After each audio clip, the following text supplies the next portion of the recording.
တဲ့အချိန်မှာတော့နာရူတိုကိုခါကာရှီကလာခေါ်သွားပြီးဟိုကာကဲအဆောင်အုံရှိမှာဂါမာမော်နာတို့တားဖရောက်နေကြတာကိုတွေ့လိုက်ရပါတယ်ဂါမာကီချီကတခုခုကိုပြောဖို့လုပ်ပေမဲ့သူ့အဖေကဝင်တားလိုက်ပြီးအဲ့ကိစ္စကိုပြောဖို့ကသူတို့နဲ့မဆိုင်ဘူးလို့ဆိုလိုက်ပါတယ်ဟိုကာကဲရုံငန်းထဲမှာတော့ဖူကာဆာကူဖားဖိုးကြီးနဲ့အတူတခြားသူတွေလည်းရှိနေကြပြီးနာရူတိုကိုလည်းဂျီရာကြီးကကောင်လေးရဲ့ဟော့ကိန်းနဲ့ကလေးလာလို့မေးပါတယ်နာရူတိုကတော့ဂျီရာကြီးကိုကောင်လေးတယောက်လို့ပြောနေရဲ့ဖားအိုကြီးကိုမကျေနပ်ပေမဲ့ဖူကာဆာကူကဂျီရာကြီးကိုပညာရှိတိုင်းတင်ပေးခဲ့တဲ့သူဖြစ်ပြီးမျိုးဘကူတောင်ကဖားပညာရှိကြီးတယောက်ဖြစ်မှန်းသိလိုက်ရပါတယ်အဲ့ချိန်မှာပဲရုတ်တရက်ဖူကာဆာကူကဂျီရာကြီးကောင်လေးကတိုက်ပွဲဝင်ရင်းနဲ့ကြာဆုံးသွားပြီဖြစ်ကြောင်းပြောလိုက်ပါတယ်ဒီစကားကိုကြားလိုက်ရတဲ့နာရူတိုလည်းနားမလည်နိုင်ဖြစ်သွားပြီးဘာတွေပြောနေရလဲဆိုတာကိုပြန်မေးပေမဲ့ကြံတဲ့သူတွေကတော့ကြိုးသိထားတဲ့ပုံပေါ်ကြပါတယ်အာကာဆုကိခေါင်းဆောင်ကပြင်ပလောကနဲ့အဆက်အသွယ်မရှိတဲ့မိုးရွာမှနေရဲဆိုတဲ့သတင်းကိုကြားတာနဲ့ဂျီရာကြီးကသူကိုယ်တိုင်တွားကြည့်ခဲ့တာဖြစ်ပြီးသူရဲ့ခေါင်းဆောင်ဖိန်းနဲ့ရင်ဆိုင်ခဲ့ရပါတယ်ဒါပေမဲ့ဖိန်းဆိုတဲ့သူကဂျီရာကြီးရဲ့ចောင်းသားတစ်ယောက်ဖြစ်နေပြီးသူ့ရဲ့နာမည်ကနာဂါတိုလို့ခေါ်ကြောင်းဖူကာဆာကူကပြောပြပါတယ်အဲဒါကြောင့်ဆူနာတွေကလည်းညီညာစစ်ပွဲအတွင်းမှာတွေ့ခဲ့တဲ့ကလေးတွေကိုပြန်မှတ်မိသွားပြီးသူ့မှာရင်းနိုင်ငံရှိနေရလို့ဖူကာဆာကူကပြောလိုက်တာကြောင့်အားလုံးကအံ့အားသင့်သွားကြပါတယ်အဲ့ဒါနဲ့မကသေးပဲရင်းနိုင်ငံပိုင်ဆိုင်သူက6ရောက်တောင်ဖြစ်နေပြီးဂျီရာကြီးကလည်းသူတို့ရဲ့လှုပ်ဝက်ချက်ကိုရှာနိုင်ခဲ့ပေမဲ့ဖိန်းရဲ့လေပင်းညစ်တာခံခဲ့ရတာကြောင့်စကားမပြောနိုင်တော့ပဲ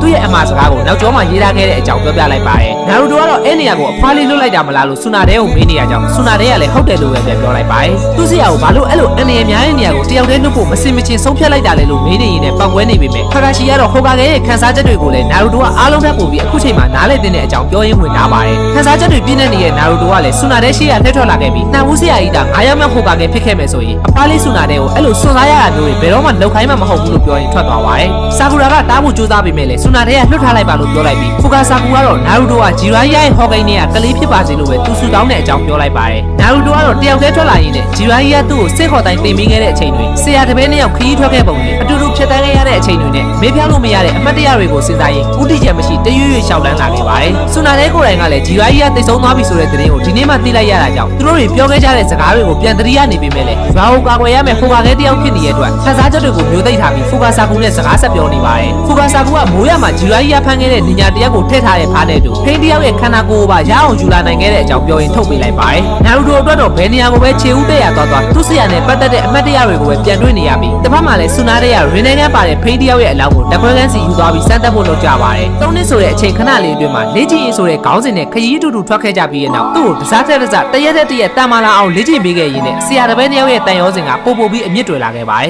အဲ့လိုနဲ့ပဲသူအရွယ်ရောက်လာတဲ့အချိန်မှာလည်းလေ့ကျင့်ရေးကြောင့်စုပ်ပြဲနေတဲ့အင်ကြီးအစားအပြန်တင်စားငှက်တကောင်ကိုလိုက်ဖက်တဲ့အတောင်တစုံနဲ့တက်ပေးခဲ့ပါတယ်အမတ်တရတွေကိုပြန်တွေ့ရင်တလဲချင်းရှောက်လာခဲ့တဲ့အချိန်မှာသူ့ရဲ့လက်ဦးဆရာတယောက်ဖြစ်တဲ့အီရူကာကလည်းမတွေ့ရကြပြီဖြစ်တာကြောင့်ရာမန်သွားစားဖို့ခေါ်ပေမဲ့စားချင်စိမ်မရှိတဲ့အတွက်ငင်းဆန်ပြီးထွက်ခဲ့လိုက်ပါတယ်ဆူနာတွေကတော့ထုံးစံတိုင်းရှီကာမာရူကိုဝှက်စာဖော်တဲ့အဖွဲနဲ့အတူညာရင်းချင်းဂျီရာကြီးကခြံခဲ့တဲ့ဝှက်စာကုန်းကိုဖော်ဖို့တာဝန်ပေးလိုက်ပါတယ်ပြောပြီးချင်းထွက်သွားတဲ့ဆူနာတွေကိုဘာမှမသိရသေးတဲ့ရှီကာမာရူကသူမအားဘူးလို့ပဲပြောနေတဲ့အတွက်ဆာကူရာကဘာမှထပ်မပြောပဲလုပ်ပေးလိုက်ပါလို့ဝင်ပြောလိုက်ရပါတယ်အရင်ထက်ပိုလာလာရဲဆိုတဲ့နှာဘူးဆက်ဆန်စကားတွေကိုနိုဟာကိုတစ္ဆာဖော်ဖို့ကြိုးစားရတဲ့သူကိုယ်တိုင်တတ်မယ်လို့ပြောခဲ့တဲ့စကားလုံးတွေလောင်ကစားမှာအမြဲရှုံးတတ်တာကြောင့်သူတင်မဲ့ဘက်ကလောင်လို့ပြောရင်းနဲ့စမ်းနောက်ခဲ့တဲ့ပြောင်းချောအပြုတ်မှုတွေနဲ့ဘာကုန်းမှအလေးနဲ့မထားပဲပေါ်တော်ပုံစံနဲ့နေတတ်တဲ့ဂျီရာကြီးဆိုတဲ့ကောင်လေးအတွက်ဆူနာတွေကလည်းမျက်ရည်တွေခိုးကြနေပြီးအယူကောင်လိုစိတ်ထဲကနေပြောနေခဲ့ပါတယ်အဲ့အချိန်မှာဘယ်တော့မှစီကားတဲ့ဘူးချင်းမရှိတဲ့အခန်းလေးတစ်ခုကလည်းပုံမှန်ထက်ပိုပြီးတိတ်ဆိတ်နေရကြောင်းရင်နှွေးထည့်ထားတဲ့အတင်စားရာမန်ဘူးလေးကိုထားခဲ့ပြီးနာရူတိုကအခန်းပြင်ကိုထွက်လာခဲ့ပါတယ်ရွာထဲမှာရှောက်သွားနေရင်းနဲ့လည်း24နာရီစတိုးဆိုင်တစ်ခုကနေနှစ်ခုခွဲလို့ရတဲ့ရေခဲချောင်းလေးဝယ်ခဲ့ပေမဲ့အတူစားပြီးမဲ့နောက်တစ်ယောက်မရှိတော့တာကြောင့်လက်ထဲမှာကင်ထားရင်းနဲ့ပဲတဖြည်းဖြည်းအရေးပြောလာခဲ့ပါတယ်မြေပေါ်ကိုကျလာတဲ့ရေစက်တွေကလည်းရေခဲချောင်းကလာစီးကျလာတဲ့မျက်ရည်တွေလာခွဲခြားလို့မရပဲဖြစ်နေတဲ့အချိန်မှာနာရူတိုဆိုတဲ့အတန်နဲ့တူခုံနှန်းလေးစီကိုအီရူကဆန်ဆဲရရောက်လာပါတယ်